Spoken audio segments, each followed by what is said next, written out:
guys, I'm very happy to see you again. Senang sekali bisa bertemu kalian lagi. Masih tetap di channel YouTube saya, The Madrid Angel. Pada kesempatan kali ini, saya akan memandu kalian untuk belajar topik yang lain yang berhubungan dengan leksiografi, yaitu terkait dengan proses pembentukan kata.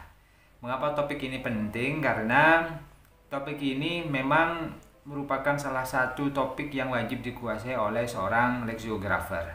Karena ketika seorang leksiografer itu akan membuat kamus, menyusun kamus, mereka wajib tahu terkait dengan asal muasal kata.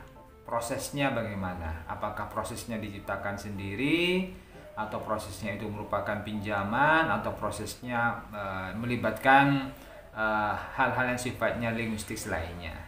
Jadi materi ini patut kiranya kalian cermati dengan seksama supaya nanti bisa membantu kalian untuk bisa menentukan informasi-informasi apa yang sekiranya bisa kalian masukkan ke dalam kamus kalian. Oke, sekali lagi pesan saya, terfokus dan enjoy slide saya. Welcome to my YouTube channel, The Madrid Angel. Selamat datang di channel YouTube saya, The Madrid Angel. Pada kesempatan kali ini kita akan melanjutkan diskusi kita terkait dengan leksikografi, dan topik kita kali ini adalah English Word Formation, proses pembentukan dari kata dalam bahasa Inggris. Dengan saya Iqbal Nurul Azhar sebagai pemandu. Saya adalah staf pengajar di program studi sastra Inggris jurusan Ilmu Sosial dan Ilmu Budaya, Fakultas Ilmu Sosial dan Ilmu Budaya, Universitas Trunojoyo, Madura. Word formation, pembentukan kata. Ilmu ini atau pengetahuan ini kebanyakan disajikan di dalam satu ilmu yang menjadi cabang atau bagian dari linguistik yang disebut sebagai morfologi. Ya, apa itu morfologi? Morfologi adalah ilmu yang mempelajari tentang asal-muasal kata yang ada di dalam satu bahasa. Mengapa kemudian pengetahuan terkait morfologi, khususnya word formation ini penting?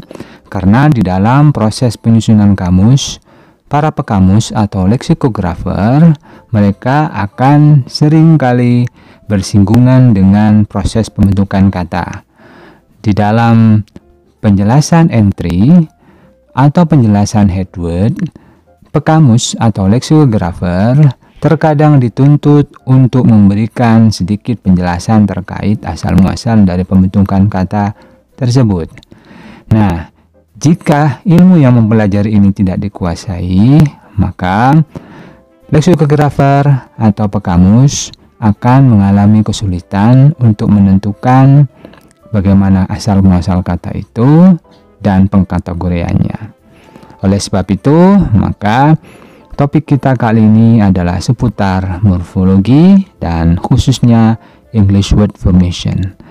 Karena ingat, sekali lagi kiblat dari kegiatan pembelajaran kita adalah kamus bahasa Inggris atau leksikografi bahasa Inggris, sehingga kadang contoh dan rujukan atau bahkan mungkin teori-teori yang kita pakai memang bersumber dari teori, rujukan, atau kamus bahasa Inggris.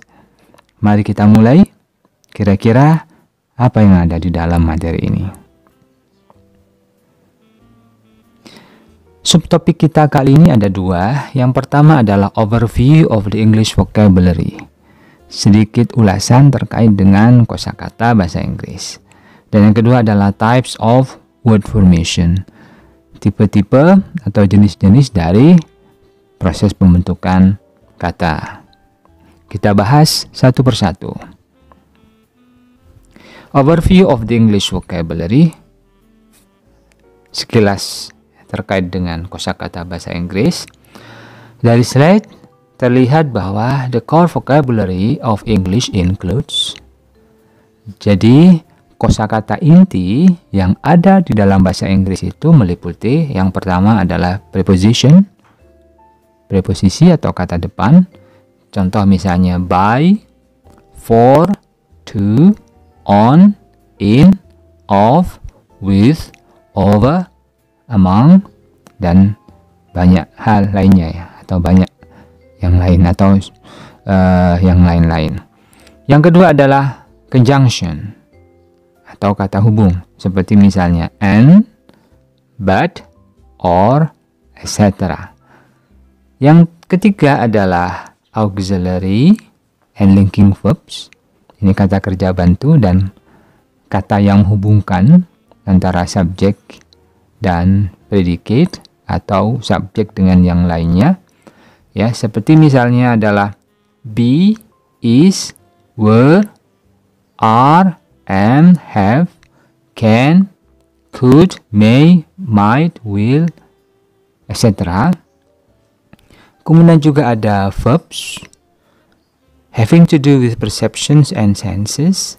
Ya, kata kerja yang berhubungan dengan persepsi dan panca indera ya, atau indera seperti feel, ini adalah kata kerja, think, berpikir ya, dream, touch, hear, see, and etc.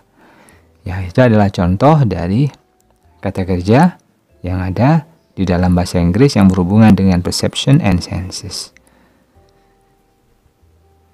Selanjutnya adalah names of everyday essentials and properties. Ya, jadi nama-nama yang berhubungan dengan hal-hal yang sifatnya essential, ya, hal-hal yang sifatnya itu utama, ya misalnya, contoh misalnya food, misalnya gitu ya, karena kata kerja utama karena tanpa food ini berarti manusia tidak akan bisa hidup. Ada food, ada drink, ada water, ada bread, ada mouth. Nah, mouth itu masuk dalam body parts. Kemudian juga ada kinship, ya hubungan kekerabatan. Colors, itu warna. Contoh lebih jauh misalnya ada mouth, eyes, hand, mother, father, brother, sister, black, white, and etc. Kata-kata tadi merupakan contoh dari names atau nouns, kata benda.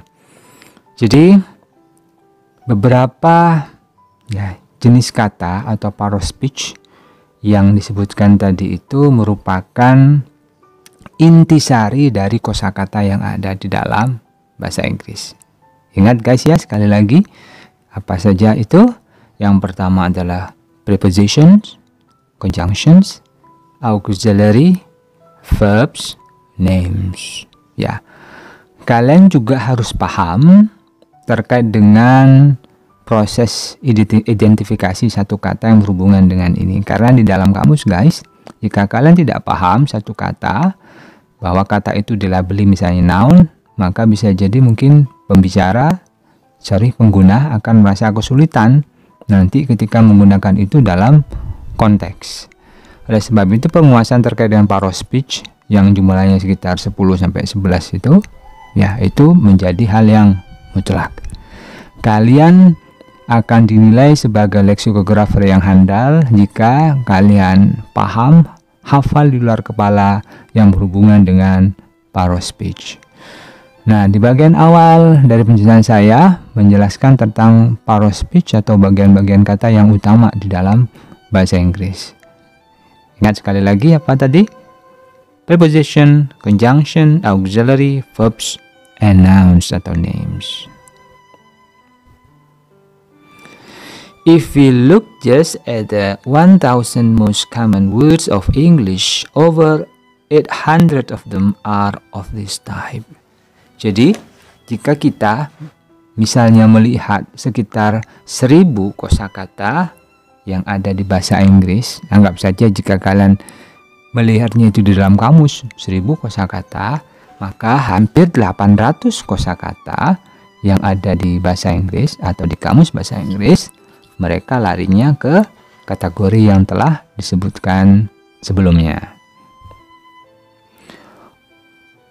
Ogden's Basic English. Ya, ada seorang tokoh namanya Ogden's, ya. Ogden's ini beliau ya membuat semacam quotation di situ dari hasil penelitiannya terkait dengan kosakata bahasa Inggris.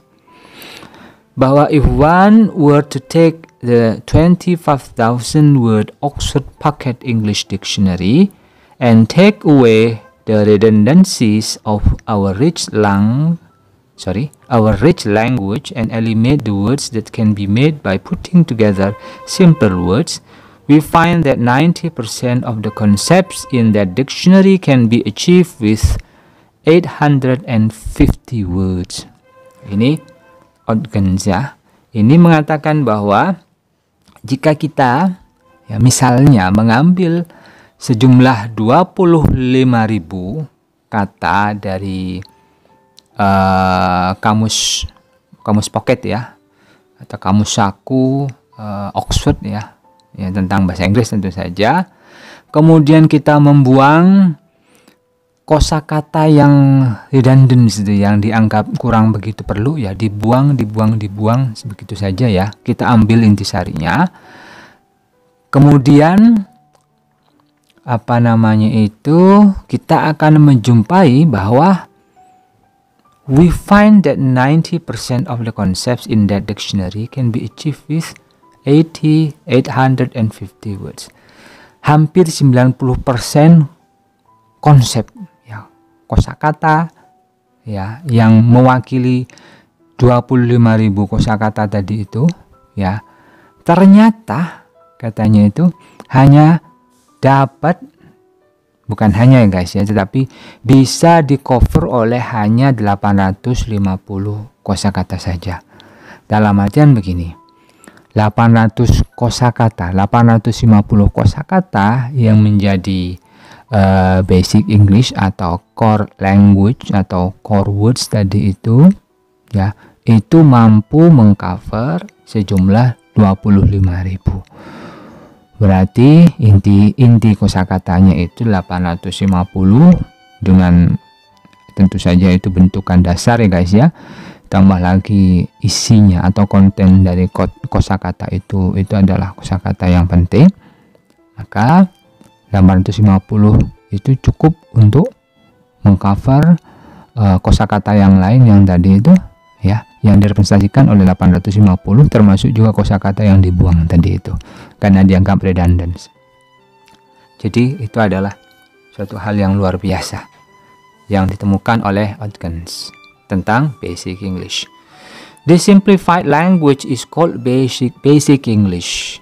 The developer is Charles K. Odgens, and it was released in 1930 with the book Basic English, a general introduction with rules and grammar. Nah, penyimpelan atau penyederhanaan kosakata tadi itu yang ada di kamus tadi itu dikembangkan oleh Odgens tadi itu, nama lengkapnya Charles K. Odgens. Ya. Kemudian itu diluncurkan, jadi ada sebuah buku di situ ya, berjudul Basic English, a General Introductions with Rules and Grammar. Itu diluncurkan oleh Odgens ke masyarakat pada 1930.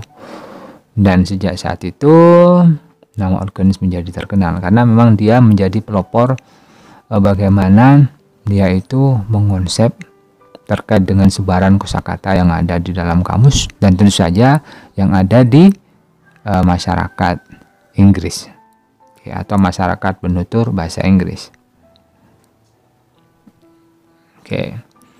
Jadi statement ini ditemukan di Odgens Basic English ORG.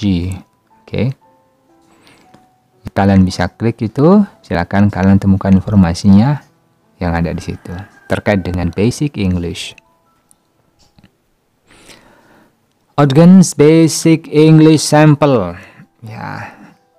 Dari 850 tadi kosakata tadi itu oleh Odgens kemudian diklasifikasikan.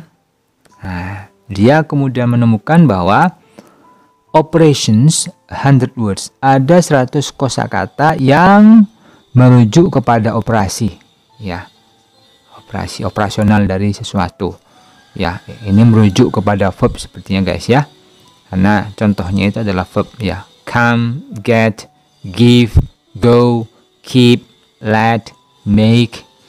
Selanjutnya adalah things, 400 general words ya. Dari 800 tadi itu 100 sudah tadi diambil oleh operasi ya, masuk kategori operasi. Ada 400 yang masuk ke dalam kategori things atau benda di situ ya. Contohnya account, act, addition, adjustment, advertisements are all. Ini dibaca advertisements, kadang juga dibaca advertisements ya. Agreement, air. Nah, ini masuk dalam things. Terus juga ada things ya, 200 picturable words. Ada juga kata benda yang bisa digambarkan. Dalam artian bisa dilukis atau digambar ya guys ya. Terlihat wujudnya. Misalnya ada angle, ada end, ada apple, ada arc, ada arm, army, baby, bag. Ya, itu semua kata benda yang konkret ya. Artinya bisa digambarkan, diwujudkan dalam bentuk gambar. Ada qualities. Nah, qualities itu jumlahnya 100 ya. 100 general. Contoh misalnya acid. Ya, terus juga angry, automatic, beautiful, black. Itu merujuk kepada kata sifat. Ada qualities, ya itu kualitas ya, tetapi ini sifatnya adalah opposite, berlawanan dari yang sebelumnya. Di situ diambil contoh misalnya ada bad, ada cold, ada complete, ada cruel, ada dark, ada false. Nah, itu genap 850 kosakata basic ya, atau basic English yang dipropos oleh Odgins. Jadi sebarannya seperti itu guys. Nah, andai kata misalnya yang 850 itu kemudian ditambahkan istilahnya itu digeneratkan sehingga sampai ke 25.000 ya, seperti yang di awal tadi itu, maka sebarannya mungkin akan seperti itu. Tinggal dikalikan saja guys. Ya, 850 ke 25.000 itu berapa kali? Berapa kalinya? Nah, yang operations, things dan seterusnya itu tinggal dikalikan sama, sehingga akhirnya cocok dengan awal menjadi 25.000. Oke, kita lanjut. Expansions of the basic English.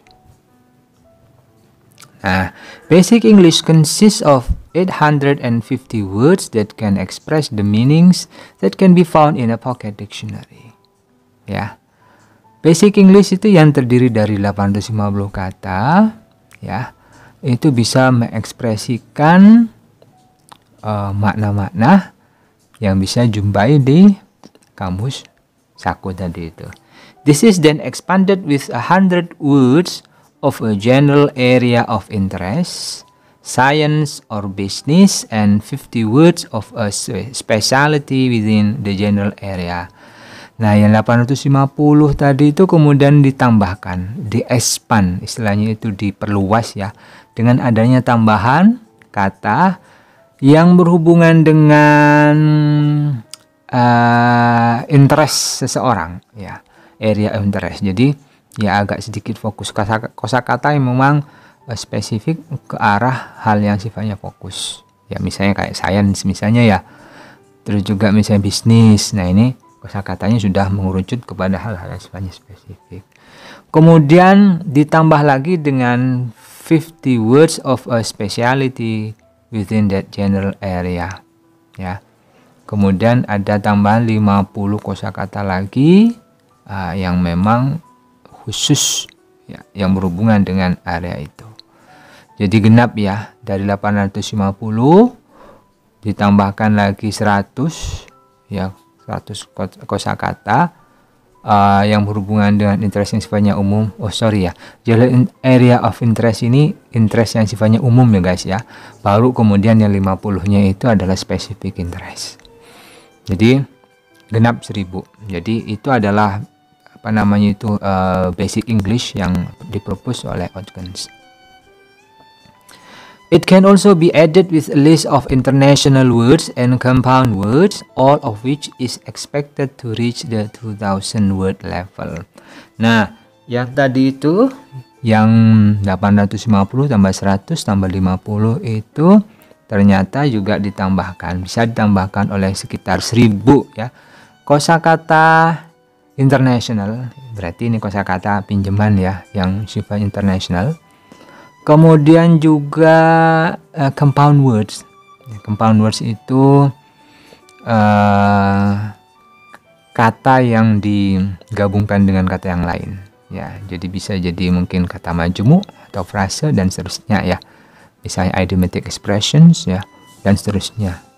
Nah, total semuanya menjadi 2000. Jadi itu yang menurut Outcomes tadi adalah basic English.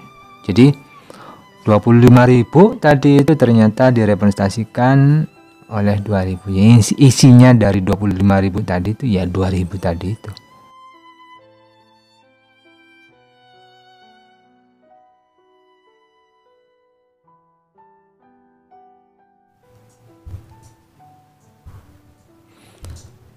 Okay, the expansion of the English vocabulary. Ekspansi dari vocab ya, vocab atau kosakata bahasa Inggris.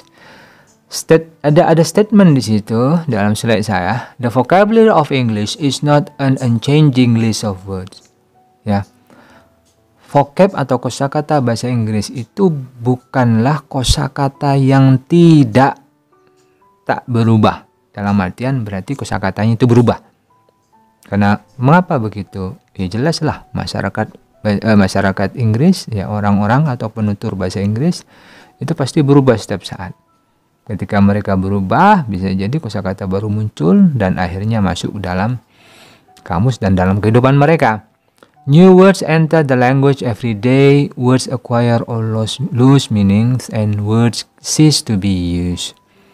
Nah, kata-kata baru itu masuk dalam kehidupan mereka setiap hari. Kemudian kata-kata itu kadang memiliki makna yang berubah, atau bahkan mungkin maknanya tidak ada, akhirnya hilang. Kemudian juga words cease to be used, berhenti untuk dipakai karena apa? Ya bisa jadi entity yang direpresentasikan oleh kata itu sudah nggak digunakan lagi, alias usang, akhirnya kosakata itu menjadi tidak dipakai lagi. Bisa jadi seperti itu. Oke. The Online Oxford English Dictionary atau yang disingkat sebagai OED ya, Kamus Bahasa Inggris ya Oxford yang bersifat online. Disebutkan di situ is updated quarterly with at least 1000 new and revised entries. Di update quarterly itu berarti 4 bulanan sekali ya, 4 bulanan sekali.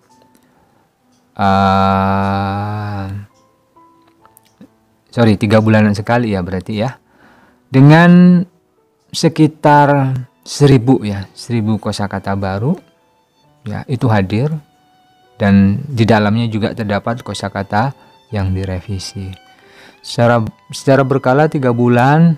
OED tadi itu diupdate, sekitar 1000 kosakata masuk, di dalamnya ada kosakata baru, di dalam juga terdapat kosakata yang akhirnya harus disingkirkan karena sudah tidak dipakai lagi.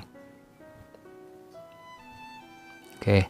The two sources of new words are borrowing and word creation. Nah, 2 sumber dari kosakata baru ya, kosakata baru itu sumbernya ada 2 yang masuk dalam kamus ya. Yang pertama adalah borrowing, kosakata pinjaman dari bahasa lain. Terus yang kedua adalah word creation, proses penciptaan atau pembuatan kosakata baru. Ya, ketika ada kosakata masuk misalnya ke dalam kamus, kosakata baru tentu saja, maka ada 2 ya kemungkinan kosakata itu masuk. Yang pertama itu didapat melalui proses peminjaman, atau yang kedua ada orang atau ada lembaga atau ada komunitas yang menciptakan kosakata itu. Jadi prosesnya seperti itu. Oke, kita fokus ya. Let's talk about the second subtopics, which is English word formation. Fokus kita untuk yang subtopik kedua adalah English word formation. Ini yang menjadi subtopik kedua dari pertemuan kita kali ini. Proses pembentukan kata dalam bahasa Inggris. Oke. Kira-kira proses pembentukan kata dalam bahasa Inggris itu apa ya? Nah, yang pertama di slide saya itu disebutkan ada istilah compounding. Compounding, di situ disebutkan the definitions two or more words joined together to form a new word. Dua atau lebih kata yang bergabung untuk menciptakan satu kata baru. Itu yang disebut sebagai compounding atau gabungan kata. Oke, contohnya misalnya home plus work, homework. Ya, home plus work, home rumah, work kerja, muncul istilah homework, pekerjaan rumah. Jadi itu pick packet, ya, pick and packet jadilah pick packet. Pick ambil, paket itu kantong, pick packet ya pencopet, ya. Jadi seperti itu. Nah, kalian ketika kalian menciptakan, bukan menciptakan ya guys ya, mungkin menyusun ya guys ya, menyusun kamus, menulis kamus, atau oke lah, mungkin masih belum ke tahapan ke situ ya guys ya, masih berinisiatif misalnya mengumpulkan kosakata. Kalian harus paham apa yang terjadi dengan kosakata itu. Apakah kosakata itu merupakan satu kosakata yang memang satu kata, ataukah itu merupakan compounding. Makanya pengetahuan ini disajikan pada kesempatan kali ini dalam rangka untuk membekali kepada kalian terkait dengan penentuan kosakata tadi itu. Apakah itu compounding, proses pembentukannya, ataukah yang lain. Note, the meaning of a compound is not always the sum of the meanings of its parts. Ingat ya, jadi makna dari satu kata yang compound tadi itu, yang gabungan tadi itu, tidak lantas maknanya itu diambilkan dari makna tiap kata yang menyusunnya. Contohnya misalnya gini ya, coconut oil, kelapa ya. Dengan coconut itu kelapa ya guys ya, oil itu minyak, coconut oil minyak kelapa. Nah, artinya apa itu? Oil made from coconut. Jadi oil atau minyak yang dibuat atau terbuat dari kelapa. Olive oil ya, misalnya olive and oil. Olive itu zaitun ya guys ya, oil itu minyak, oil made from olives. Jadi minyak yang terbuat dari zaitun. Nah, terus ada lagi misalnya baby oil. Nah, ini ingat ya, baby oil, baby bayi, oil minyak. Nah, jangan kemudian kalian itu taken for granted, kemudian baby oil minyak bayi berarti minyak terbuat dari bayi. Bukan ya guys ya, bisa jadi maknanya berubah. Makanya kalian harus hati-hati memaknai ini. Karena apa? Tidak selalu compounding itu maknanya berdasarkan kepada kata-kata yang membuatnya. Baby oil ternyata bukan minyak terbuat dari bayi, tapi oil for babies, minyak untuk bayi, not oil made from babies. Okay. Types of compounds, ya, tipe-tipe dari compounds, tipe-tipe dari gabungan kata itu atau kata majemuk ya. Compound nouns, ya, yang pertama adalah compound nouns. Ya, kata benda compound. Compound verbs, ya, kata kerja compounds. Compound adjectives, kata sifat compound. Nah, contoh compound nouns itu ada boyfriend, ada hatchback, ada cutthroat, ada breakfast, ada sunshine, ada birth control, ada software, ada fast food, ada in crowd, ada overkill, ada drop out, ada put on. Nah, semuanya ini arahnya itu ke noun sebagai head di situ ya. Tetapi proses penjelasannya itu ya, pembentukannya itu beda-beda, tidak selalu kemudian noun dengan noun guys ya, bisa jadi dengan yang lain ya. Boyfriend, hatchback, noun dengan noun. Cutthroat, breakfast, verb dengan noun. Sunshine, birth control, noun dengan verb.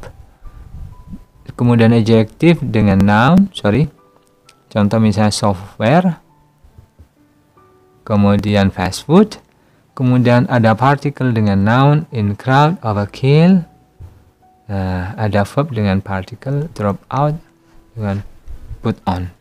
Ya, put on, drop out. Ya, ada drop out di situ. Kalau dimaknai drop, ya, verb particle. Tidak ada noun-nya di situ, tapi dalam beberapa konteks drop out dengan put on itu bisa menjadi noun, bergantung kepada konteksnya, guys. Oke, compound verbs, contoh misalnya carbon copy, ya, tembusan artinya itu, atau cici jika kalian ngirim email, ya, ngirim email ke seseorang, kemudian kalian ketik alamatnya, kemudian ada perintah CC, ya, carbon copy itu. Ada skydive, ada fine tune, ada overbook, ada bad mouth, ya. Itu noun dengan verb, adjective dengan verb, particle dengan verb, adjective dengan noun. Ini adalah contoh dari compound verbs, guys. Kemudian ada compound adjectives, ya, ada capital intensive, ada deaf mute, ada coffee table, ada roll neck, ada white color, ada before text, ada go. Ini noun dengan adjective, adjective dengan adjective, noun dengan noun, verb dengan noun, adjective dengan noun, particle dengan noun, kemudian verb dengan verb. Tapi semua itu ketika kemudian yang menjadi sebuah compound, itu merujuk kepada compound adjectives, meskipun partikelnya misalnya tidak atau bukan adjektif dengan adjektif. Ya, contoh di bawah itu verb misalnya, verb dengan verb, tapi ternyata itu statusnya menjadi compound adjektif berdasarkan atau sesuai dengan konteks. Oke. Headed and headless compound. Ada compound yang memiliki kepala, ada compound yang tidak berkepala. Contoh misalnya gini, example for adjective noun. Ya, examples for adjective nouns compounds. Contoh dari compounds adjective dengan noun, ya. A green stone is a kind of stone. Contohnya, a green stone is a kind of stone. Green stone, headnya jelas, ya, batu, ya guys, ya, batu, warnanya hijau, jadilah green stone, is a kind of stone. Kemudian a blackboard is a kind of board, ya, blackboard sejenis papan, ya, papan tulis. Black itu hitam, board itu papan, oke, sejenis papan. Tapi kalau faint heart is not a kind of heart, but it is a kind of a person. Nah, tapi kalau faint heart itu bukan sejenis hati, tetapi adalah sejenis orang atau sejenis karakter dari orang. Oke, itu kalian harus pahami di situ, ya. Ini yang disebut sebagai headed dan headless.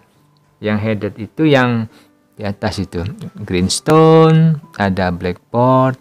Tapi yang headless itu yang terakhir itu, karena ada kepalanya dan di situ terlihat jelas maknanya di situ. Nah, misalnya kayak green stone itu kan batu hijau, nah, itu kan kepalanya batu, ya, baru modifiernya di situ greennya. Faint heart, maknanya berubah, itu susah, ya, tidak ada kepala, karena proses maknanya itu ada proses ada deviasi makna yang agak sedikit kabur di situ, sehingga kemudian makna dari dua kata itu tidak ada satupun yang menjadi kepala atau menjadi core-nya dari dua kata tadi itu, ya, dalam konteks faint heart. Nah, faint heart is headless. Its status as a noun is not determined by either of its two components. Ini diartikan di situ. Status dari komponen tadi itu ternyata tidak ditentukan oleh dua komponen tadi itu, faint heart, faint dengan heart. Manakah yang jadi kepala? Tidak ada, karena mananya berbeda, dan yang satu dan yang dua, green stone dengan blackboard tadi itu, salah satunya menjadi kepala.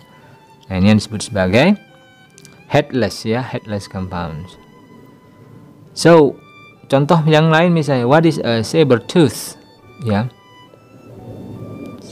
Lihat, ini juga adalah headless ya, headless compound, headless noun compound.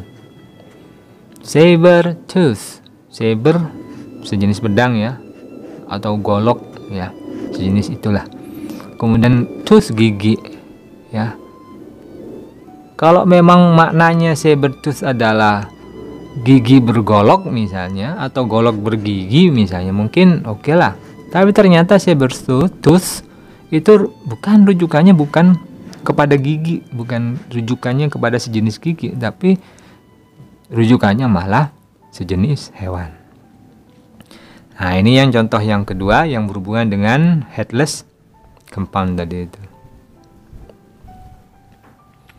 Oke, types of compounds, tipe-tipe dari compounds.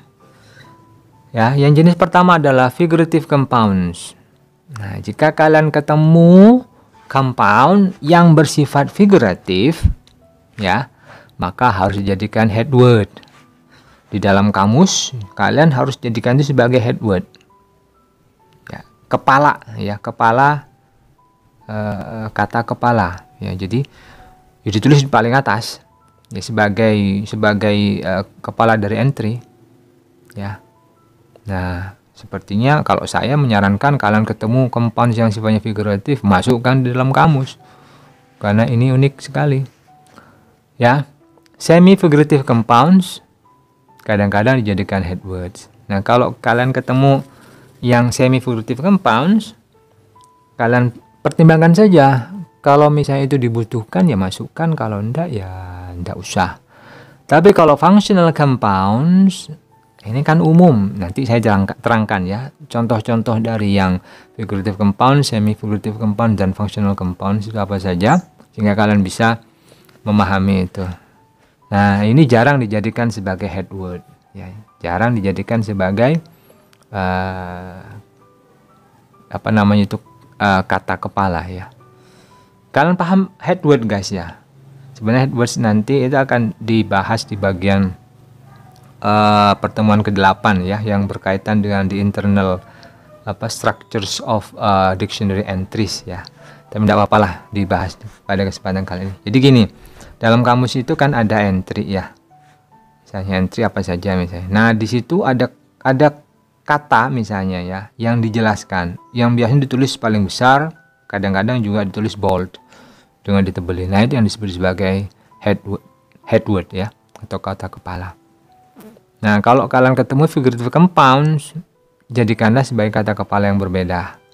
Tapi kalau semi bisa dijadikan itu, atau bisa masuk ke sub bagian yang lain. Sedangkan functional compound tidak akan pernah menjadi kepala kata kepala tadi itu. Karena ya contohnya umum lah, jamak lah, ngapain juga. Kadang-kadang nggak perlu untuk dimasukkan dalam kamus. Ya, contoh misalnya, oke, kita bahas satu-satu figurative compounds. Di situ disebutkan figurative compounds, an xy is not a y that is x. It is not necessary a y at all. In terms of the semantic hierarchies, the second element is not a coheponyms of the whole unit. Nah, intinya gini, jika ada kasus ya, dua kata, misalnya x dengan y ya, dikatakan x dan y itu ya, itu bukan y yang x. Jadi bahkan itu malah tidak perlu ya, xy itu adalah y. Jadi ada dua kata pertama, kata kedua. Jadi dua kata itu misalnya kayak apa tadi, misalnya apa ya, blackboard misalnya. Kalau blackboard kan x dan y, blackboard misalnya. Blackboard itu apa sih? Papan yang papan yang warna hitam, tapi kan tetap masuk ke dalam kategori papan kan, bisa dipahami ya. Nah, itu yang disebut sebagai bukan yang ini ya, ini jenis yang berbeda ya, jenis yang berbeda. Sedangkan yang ini ada dua kata, misalnya kata pertama dengan kata dua, ketika kemudian muncul artinya itu malah artinya itu bukan X dan juga bukan Y. Nah, contoh misalnya gini ya, ayo kita langsung contoh saja lah ya biar kalian paham. A civil servant PNS di sini ya. A civil servant is not a servant that is civil, ya. Civil servant, ya. Civil servant. Kalau diterjemahkan dalam bahasa Inggris itu apa ya? Pelayan sipil. Kalau di Indonesia kita menyebutnya sebagai PNS lah, atau pegawai negeri lah. Pegawai negeri, ya, bukan pegawai yang negeri, atau bukan negeri yang pegawai.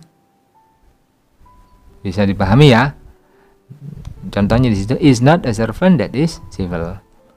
A lame duck is not a duck that is lame. Sama juga, lame duck bukan duck yang lame. Nah, kalau dalam bahasa Indonesia ini, mungkin kalau kalian pakai bahasa Inggris agak susah ya. Coba kita lihat bahasa Indonesia ya.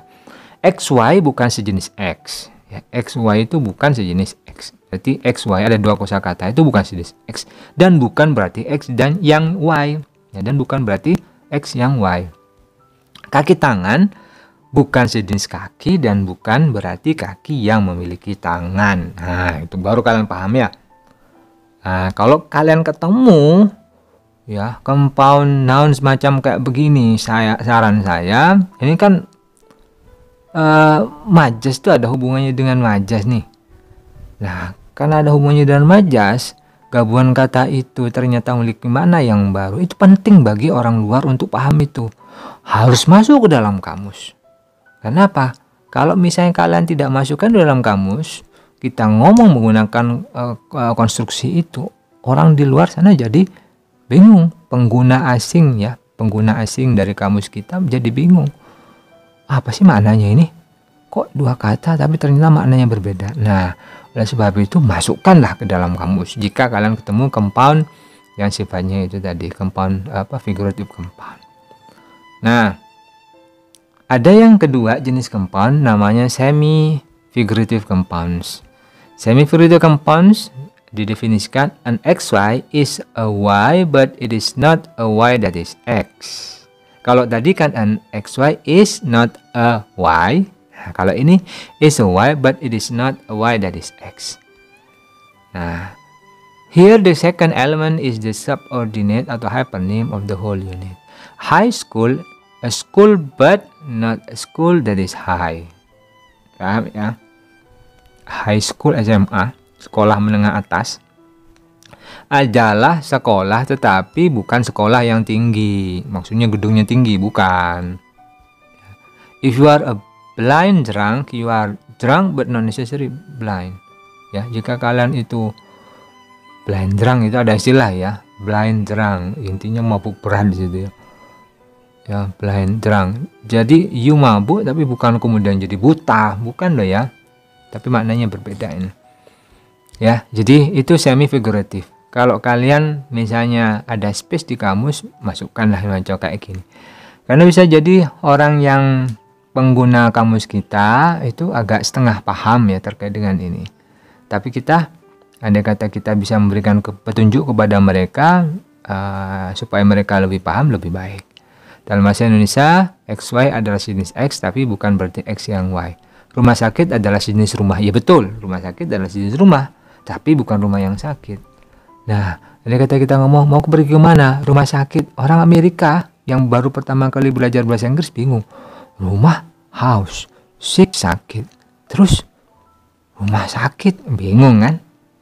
Nah, makanya kemudian harus dimasukkan ke dalam kamus supaya apa? Supaya paham.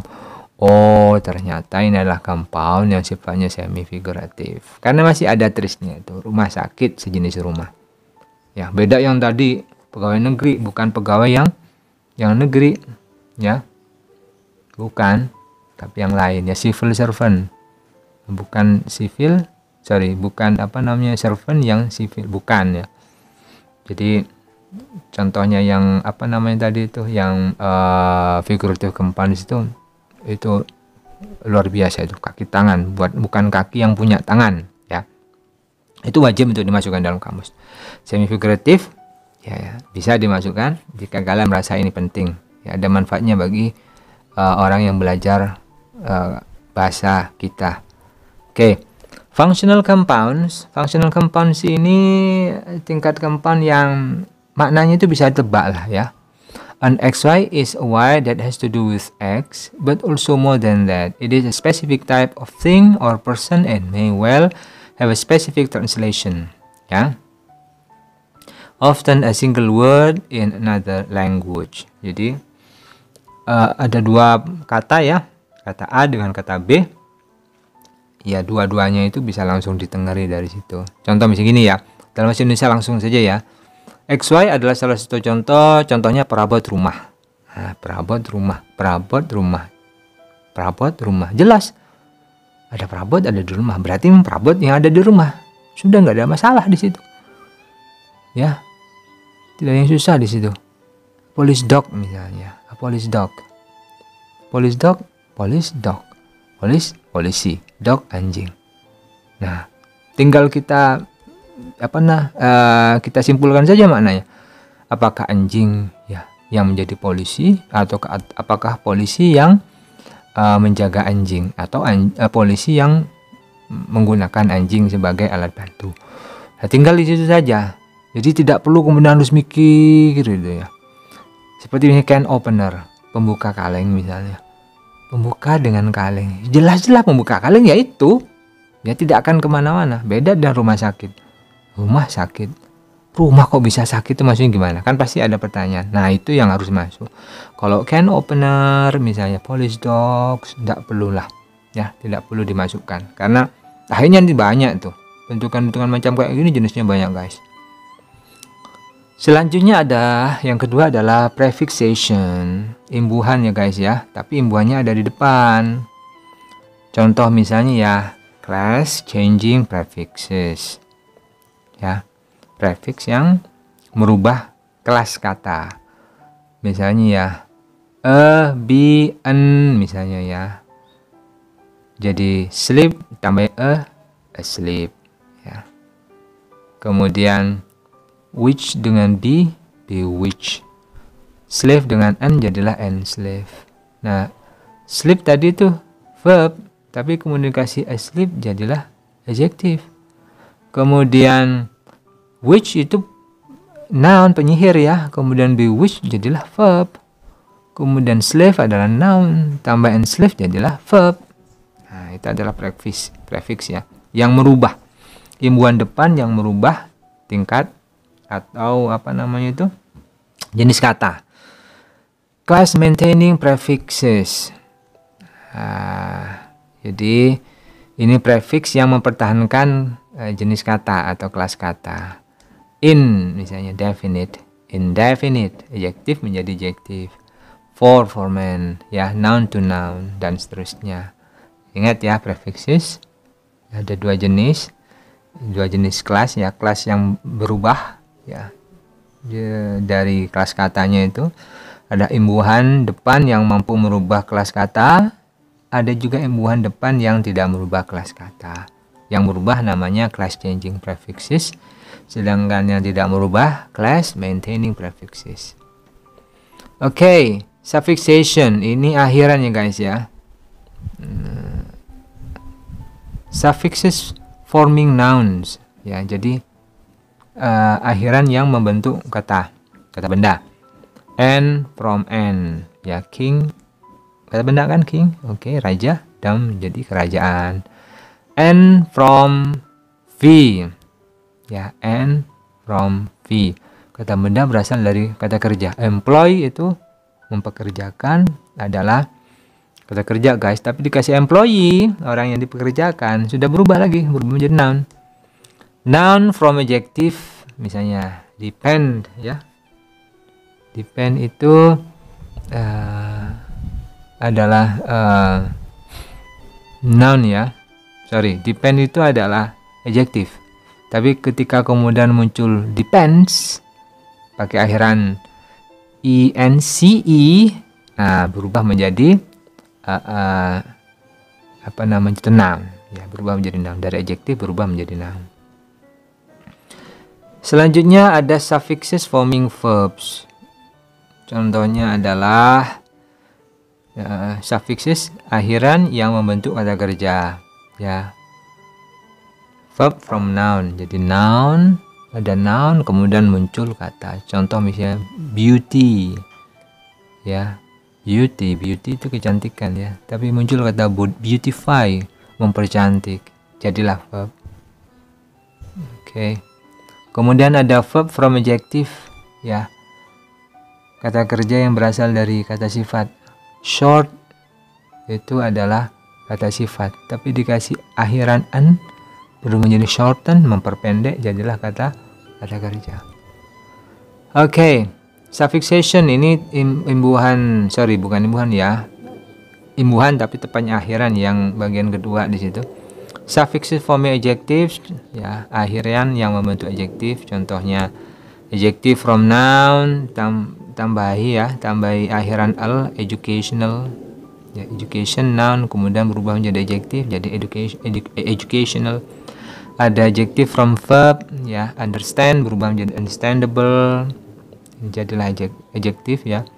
Green itu adalah kata benda guys, tapi greenish ya, greenish agak kehijau-hijauan ya, jadi jadilah ini adjektif ya, atau bersifat kehijau-hijauan. Kemudian ada suffixes forming adverbs, imbuhan ya, akhiran ya yang membentuk adverbs, kata keterangan. Misalnya li, word, and wise di situ banyak sekali di situ ya. Beautiful jadi beautifully, like berubah jadi likewise, misalnya itu adalah adverb semuanya. Oke, yang selanjutnya, proses pembentukan kata selanjutnya adalah conversion. Nah, conversion itu assigning an already existing word to a new syntactic category ya. Jadi membuat satu kata ya menjadi berbeda kategorinya ya. Misalnya hit, itu contoh di situ ya guys ya, kan kata benda ya. Misalnya hit adalah kata benda, kemudian jadilah to hit kata kerja. Nah, tapi di contoh saya itu kebalik guys ya. Verb to noun. Dulu ada kata to hit. Nah, kemudian muncullah a hit. To hit untuk memukul, hit itu jadilah pukulan. Itu namanya conversions. Orang Inggris kreatif ya. Kata kerja yang sudah ada akhirnya dimodifikasi jadilah kata benda. Itu semua disebabkan karena namanya manusia guys. Manusia itu adalah makhluk kreatif. Bahan-bahan yang ada itu mereka modifikasi sehingga akhirnya menjadi sesuatu yang baru. Nah, dalam bahasa istilah ini disebut sebagai conversion. Salah satunya loh guys ya. Sebenarnya ada banyak sekali ya term yang berhubungan dengan itu, tapi salah satunya karena kita berhubungan dengan word formation process, yang saya tampilkan adalah conversions. Ya, adjective to noun. Ya, a final game. Final adjektif ya guys ya, posisi final terakhir. Ternyata muncul ada final. Final merujuk kepada noun ya, babak terakhir, jadilah noun. Padahal final itu terakhir, ternyata a final, babak terakhir ya. Noun to verb, assign misalnya ya, kata benda dulu ada assign, tanda, suatu tanda. Ternyata seiring dengan waktu akhirnya muncul kata to sign, untuk memberi tanda ya, to give your signature misalnya, memberi tanda tangan. Karena kebudayaan manusia itu berubah loh ya.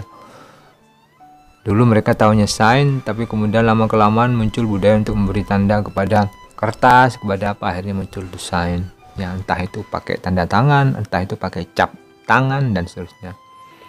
Ada adjective to verb, an empty box ya, an empty box in adjective ya, ternyata to empty jadilah verb, and so on. This is the so-called conversions. Ini yang disebut sebagai conversions. Oke, ada clipping di situ. Clipping itu adalah pemenggalan kata guys ya, supaya kata itu menjadi lebih pendek. Shortening a polysyllabic word by deleting one or more syllables. Satu kata yang silabelnya lebih dari satu, berarti ada dua, ada tiga, kemudian di delete ya. Contoh misalnya itu gasoline jadi gas, hamburger jadi burger, kemudian Delications, microphone menjadi deli dan menjadi mic. Ini adalah clipping. Dulu ngerti gasoline, terus hamburger, terus delications, ada microphones.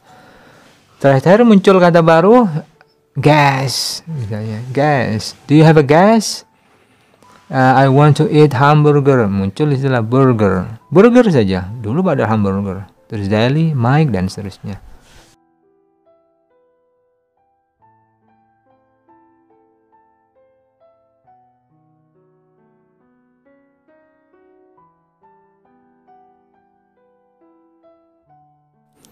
Selanjutnya ada blends atau blending. Blending ini didefinisikan sebagai similar to compounds but parts of the words are deleted.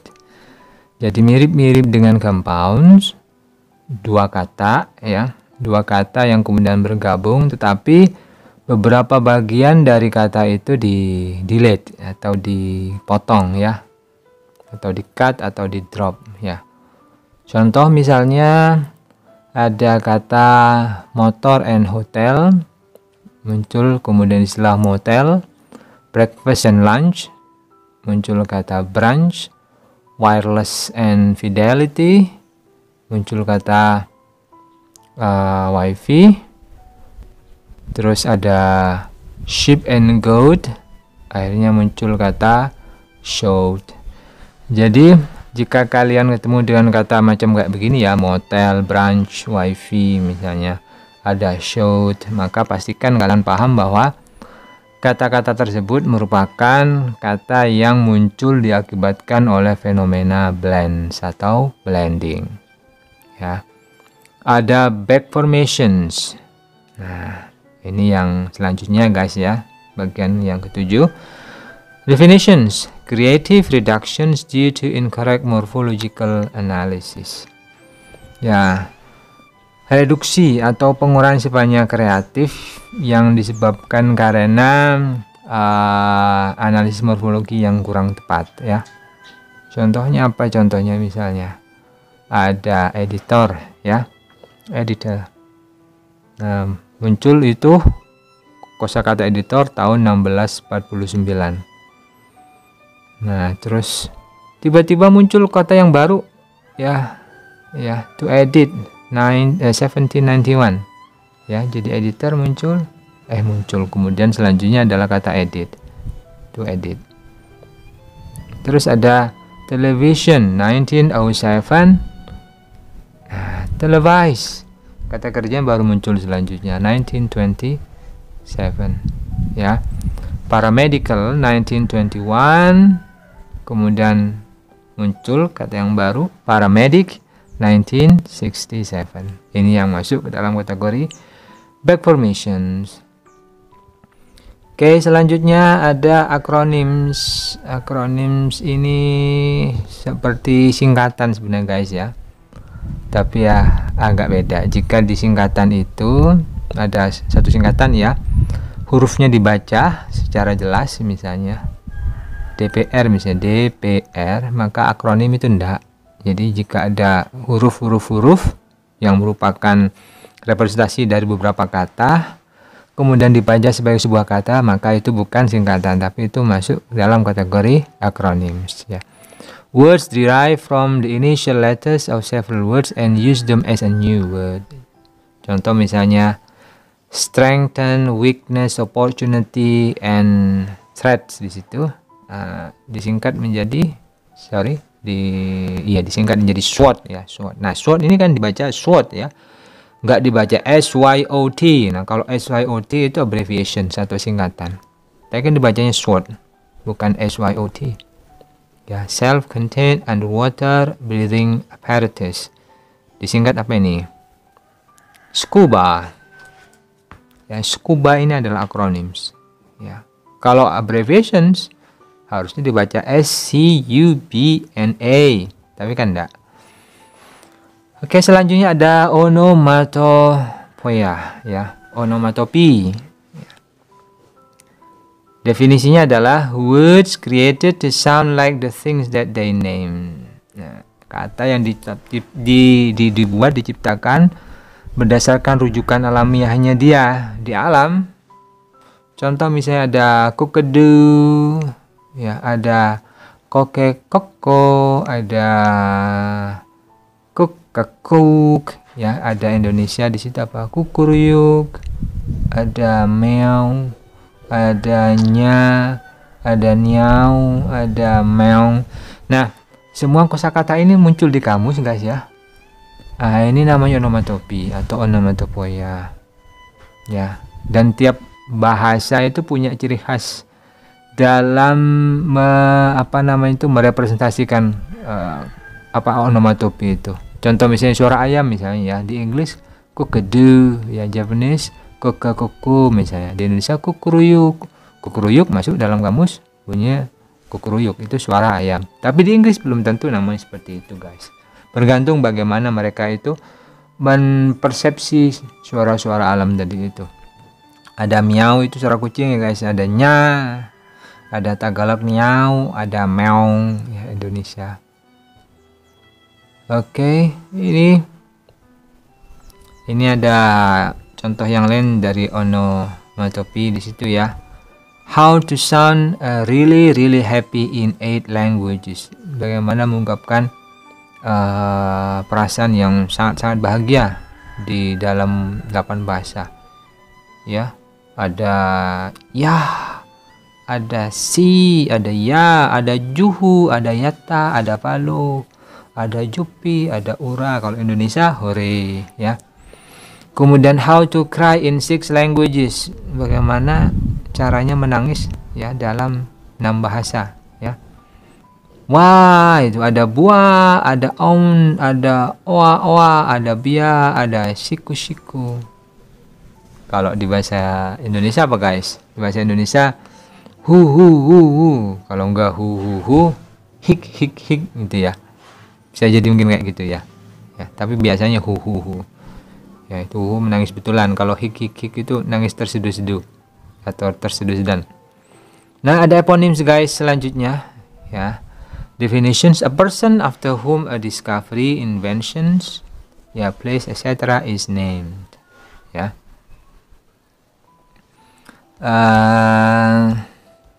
Jadi kosakata yang muncul